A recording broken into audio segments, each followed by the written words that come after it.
Thank you, Presiding Officer, and I would like to start off by thanking James Dornan for securing the time in the Chamber this afternoon to debate on what has become Europe's worst refugee crisis since the Second World War.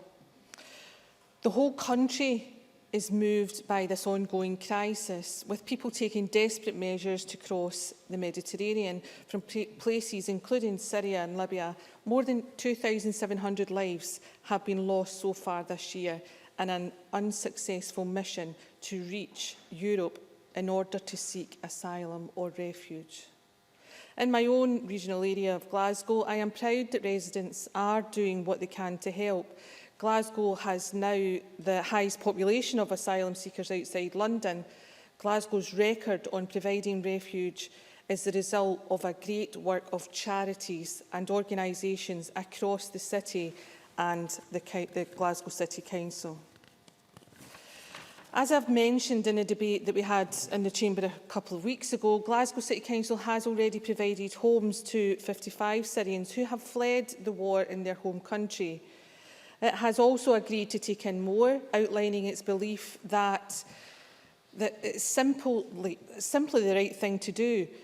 I was delighted to see the success of Glasgow Sees Syria event in George's Square, which included drop-off points for food donations from members of the public, and to hear the Council's leader, Frank McAveety, call on the Government to accept more refugees.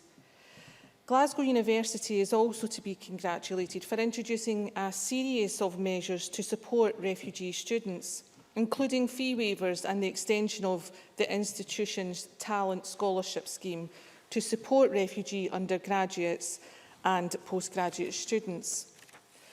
However, Presiding Officer, we do need to do more. We need to do more as UK citizens and as a European citizen. The European Union was founded on the values of respect for human dignity and the protection of human rights. Therefore, we need to establish an agreement between the European Member States and take more positive measures to tackle the crisis of putting people's lives at risk to get to Europe, as well as addressing the plight of those who are suffering in Calais and the other countries mentioned earlier, and those who are displaced within their own country. Earlier this week, we heard the President of the European Council at the UN General Assembly to reassure that Europe is as committed to its values and objectives now as it has ever been, and every single one of us needs to ensure that we are committed to these values and objectives as members of the European Union. However, it is shared responsibility among all states, and no single country can solve a crisis of this scale. Yet, the responsibility to solve this crisis does not just lie within Europe. It is a global crisis, and it requires a global response.